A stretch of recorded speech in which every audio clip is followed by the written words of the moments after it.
రుషికొండ ప్రభుత్వ భవనాలపై విషయం కక్కుతున్న TDP and co. అమరావతిలో చంద్రబాబు తాత్కాలిక భవనాలు నిర్మిస్తే వైఎస్ జగన్ రుషికొండపై శాశ్వత భవనాలు నిర్మించారు. టీడీపీ నేతలకు ధైర్యం ఉంటే వైఎస్ఆర్సీపీ ప్రభుత్వం చేసిన అభివృద్ధి కార్యక్రమాలు చూపించాలి. రుషికొండ భవనం గురించి వీడియోలు, ఫోటోలు తీసి చూపించారు. అదే సమయంలో మా ప్రభుత్వం చేసిన అభివృద్ధి కార్యక్రమాలను కూడా చూపించండి. భోగాపురం అంతర్జాతీయ విమానాశ్రయం నిర్మాణం జరుగుతుంది. మెడికల్ కాలేజీలు, ఉద్దానంలో కట్టిన ఆసుపత్రిని చూపించండి. Water project, Narsipatnam medical college నిర్మాణం, కురుపం కాలేజీ, మూలపేటలో పోర్టు నిర్మాణం, పలు ప్రాజెక్టుల నిర్మాణాలు జరుగుతున్నాయని అవి చూపించమని అన్నారు. అమరావతిలో తాత్కాలిక భవనాల పేరిట వేల కోట్ల రూపాయలు ఖర్చు చేశారు. ఆనాడు ప్రభుత్వ ధనం ఏమైంది? 2014 నుంచి 2019 వరకు చంద్రబాబు ఎంత ప్రజాధనాన్ని దుర్వినియోగం చేశారో అందరికీ తెలుసన్నారు. మాపై తప్పుడు ప్రచారం చేస్తే బాగుంటుందన్నారు. దాని మీద ఎన్ని రకాలుగా అడ్డంకులు సృష్టించాలనేటువంటి కార్యక్రమాలు చేశారు అనేటువంటిది మనం అనేక సందర్భాలు చూసాం. అనేక కోర్టులకు వెళ్ళారు, అనేక పర్యావరణానికి సంబంధించినటువంటి కేసులు వేశారు. వీటిని అన్నింటినీ కూడా అధిగమించి ప్రభుత్వం చేపట్టేటువంటి కార్యక్రమాలని, ప్రభుత్వం చేపట్టేటువంటి నిర్మాణాలని పూర్తి చేసేటువంటి కార్యక్రమం చేసి దాదాపు 4-5 నెలల క్రితం వాటిని ముహూర్తానికి సంబంధించి మంచి రోజు అని చెప్పి వాటిని ప్రారంభించేటువంటి కార్యక్రమాన్ని కూడా ఆ రోజు మేము చేయడం జరిగింది. అయితే ఇప్పుడు చేస్తున్నటువంటి దుష్ప్రచారం అంతా కూడా అదేవో సొంత భవనాల్లాగా. ఈరోజు ప్రభుత్వం వారు ఉన్నారు, ప్రభుత్వంలో వారు ఉన్నటువంటి సందర్భాలు, ప్రభుత్వం దాన్ని ఏ రకంగా ఉపయోగించుకోవాలనేటువంటిది చూడడం మానేసి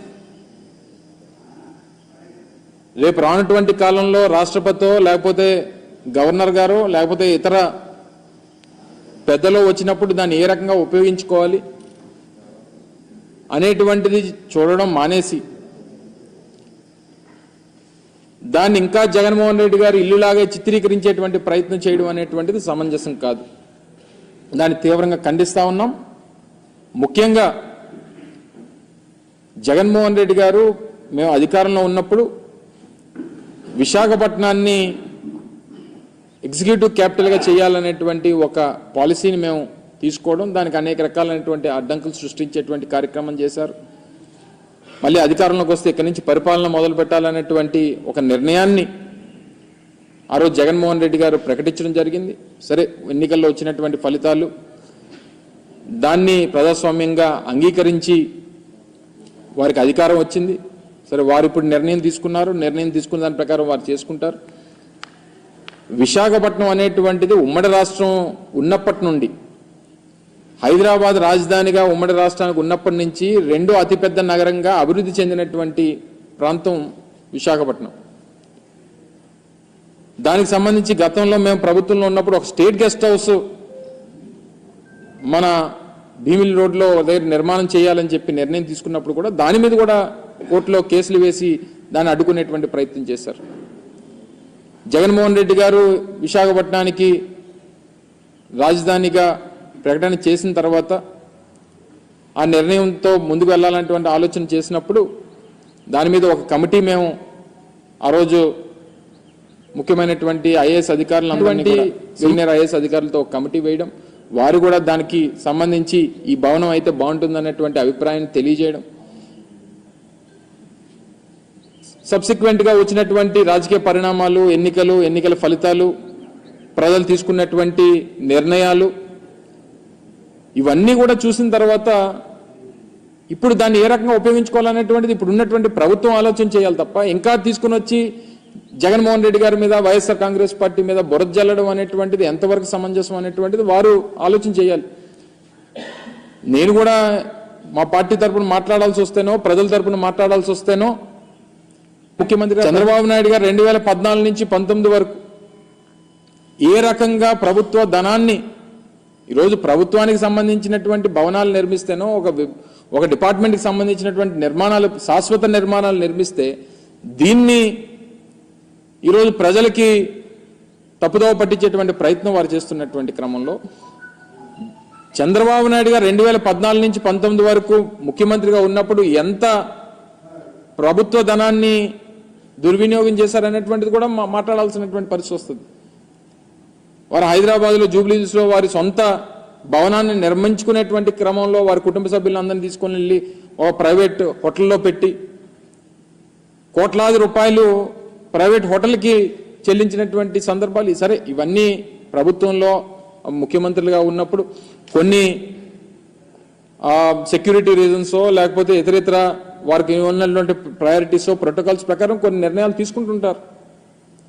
అవన్నీ తవ్వుకుంటే ఇప్పుడు అనేక రకాలైనటువంటి విమర్శలు చేయాల్సినటువంటి పరిస్థితి. ఈ సమయంలో మేము విమర్శలు చేస్తే ఇప్పుడే అధికారంలోకి వచ్చారు కాబట్టి మీరు చూసి తట్టుకోలేకపోతున్నారో లేకపోతే ఇంకోటో అనేటువంటి ఒక దుష్ప్రచారాన్ని మళ్ళీ మా మీద చేసేటువంటి ప్రయత్నం చేస్తారు.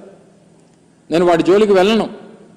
ఇప్పుడు ఉన్నటువంటిది ఇప్పటికీ విశాఖపట్నం గవర్నర్ వస్తేనో రాష్ట్రపతి వస్తేనో తీసుకెళ్లి ఓ ప్రైవేట్ హోటల్లోనో లేకపోతే కేంద్ర ప్రభుత్వానికి సంబంధించినటువంటి గెస్ట్ హౌస్లోనే పెట్టాల్సినటువంటి పరిస్థితి ఇప్పటి వరకు ఉంది. ఇప్పుడు వాడండి, దాన్ని వినియోగించుకోండి. రేపు విశాఖపట్నాన్ని ఆర్థిక రాజధానిగా దీన్ని తయారు చేసేటువంటి బాధ్యత తీసుకుంటామని చెప్పి మొన్ననే ముఖ్యమంత్రి గారు ప్రకటించారు కదా. అనేక మంది ప్రముఖులు వచ్చేటువంటి అవకాశం ఉంది. విశాఖపట్నం ఈస్టర్న్ నేవల్ కమాండ్కి మనం హెడ్ క్వార్టర్గా ఉన్నటువంటి క్రమంలో అనేక సందర్భాల్లో రాష్ట్రపతులు, అనేక సందర్భాల్లో ప్రధానమంత్రి గారు వచ్చేటువంటి సందర్భాలు ఉన్నాయి. ఉపరాష్ట్రపతులు మొన్న గతంలో మన మెడికల్ ఏఎంసీకి సంబంధించినటువంటి ఫంక్షన్కి వచ్చారు, 100 years ఫంక్షన్కి. అనేక సందర్భాల్లో దేశానికి సంబంధించినటువంటి ప్రముఖులు వస్తుంటారు. అనేక మంది దేశ విదేశాల నుంచి వచ్చినటువంటి ప్రతినిధులు వస్తుంటారు. వినియోగించండి. జగన్మోహన్ రెడ్డి గారు ఉండరు రేపు నుంచి వచ్చి, లేదా వైఎస్ఆర్ కాంగ్రెస్ పార్టీ నాయకులు ఉండరే అందులో. ప్రభుత్వానికి సంబంధించి టూరిజం డిపార్ట్మెంట్కి సంబంధించినటువంటి నిర్మాణాలు, దాన్ని ఏ రకంగా వినియోగించుకోవాలనేటువంటిది చేయండి. 4-5 బ్లాకులు ఉన్నాయి అందులో. అది ప్రజలు వినియోగిస్తారా, లేకపోతే టూరిజం వినియోగిస్తారా, లేకపోతే ప్రభుత్వం సంబంధించినటువంటి అతిథి గృహాలుగా వినియోగిస్తారా అనేటువంటిది నిర్ణయం తీసుకోండి. మీ విధానం ప్రకారం అమరావతిని రాజధానిగా కొనసాగించాలనేటువంటి నిర్ణయం తీసుకున్నారు. గుడ్, మీకు అధికారం వచ్చింది, మీరు నిర్ణయం తీసుకున్నారు. గతంలో మేము చెప్పినట్టుగా నిర్ణయం మంత్రి గారు మాట్లాడుతూ 1,00,000 కోట్ల రూపాయలు ఖర్చు అవుతుంది అనేటువంటి మాట మాట్లాడారు. మేము ఆ మాట మొదటి నుంచి చెప్తున్నాను. ఈ 5 సంవత్సరాలు అయ్యేసరికి 1,00,000, 2 లక్షల కోట్లు అవ్వచ్చు. సరే, ఏదైనా మీ ప్రభుత్వం ఒక నిర్ణయం తీసుకుందా, నిర్ణయం ప్రకారం వెళ్తుంది. ఈ చేసేటువంటి క్రమంలో ఎందుకు అనవసరంగా తీసుకుని వచ్చి జగన్మోహన్ రెడ్డి గారిని ఇంకా మా పార్టీ మీద దాన్ని రుద్దేటువంటి ప్రయత్నం చేస్తున్నారో నాకు అర్థం కావట్లా. దాదాపు గత 5 సంవత్సరాలు 2014 నుంచి 2019 మధ్యలో 5-6 వేల కోట్ల రూపాయలు అమరావతి మీదుగా కేవలం తాత్కాలిక భవనాల మీద ఖర్చు పెట్టారు. తాత్కాలిక భవంతులు కట్టి వేల కోట్ల రూపాయలు ఖర్చు పెట్టేటువంటి కార్యక్రమం చేశారు. ఇది శాశ్వత నిర్మాణాలు. అవి ప్రభుత్వానికి సంబంధించింది, ప్రభుత్వం వినియోగించాల్సినటువంటి అవసరం ఉంది. ప్రభుత్వం దానికి సంబంధించినటువంటి నిర్ణయాలు తీసుకోవాల్సినటువంటి అవసరం ఉంది. అవి తీసుకోవడం మానేసి ఊర్లో వెనకాతలు ఉన్న కార్యకర్తలందరినీ కూడా అందులోకి తీసుకుని వెళ్ళిపోయి రేపు చీఫ్ గెస్ట్లు ఎవరన్నా వస్తారు.